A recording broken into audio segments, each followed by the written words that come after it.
శుభోదయం. సంజ వెలుగుల శీర్షికలో నేటి వచ్చిన కవిత త్రోపులాట. అందమే ఆనందం, సుందర సుకుమార దేహము, జీవన మకరందమే, పడతికి ఒంటికి కవచమే సుందర దేహం.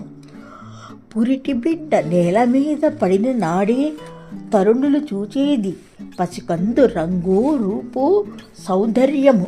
పసిపాప నేత్రాలు కలువలా, నాసికం కోటేరు ఏటివంటిదా, అధరాలు అరుణిమ దానిమ్మలా, తనువు రంగు గులాబీలా లేక మల్లె పూల. బిడ్డ సొగసుకు 100కు 10 పాళ్ళ లేక సున్నానా, అప్పుడే పూచిన బిడ్డ.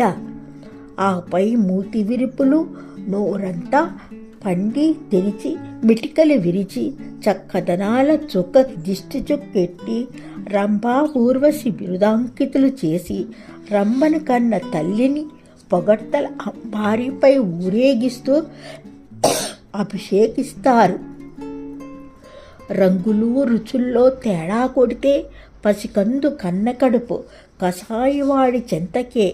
రంగు రుచుల్లో తేడా కొడితే పసికందు కన్న కడుపు కసాయివాడి చెంతకే.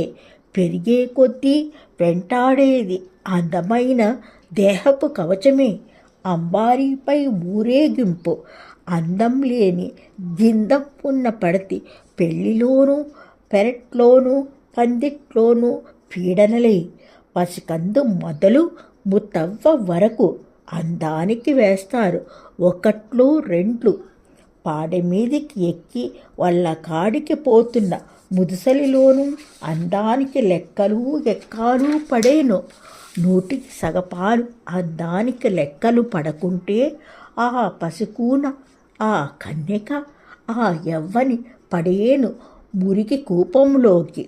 మధ్య వయసు ధరణి తల నిరిసిన వెక్కిరింతలకు, పెదవి విరుపులకు, వేళాకోళం వ్యంగాస్త్రాలకు నిలువెల్లా దాసోహం. మరి ఏకబిగిని మాటల శూలాలు, వంకర బాణాలు.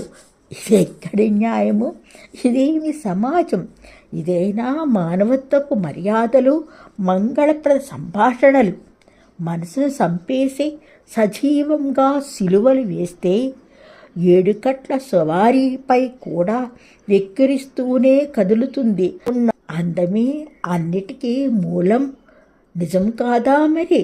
అది లేనాడు బ్రతుకంతా ముళ్ళ వంకర పాటలే, త్రోపులాటలేను. అది లే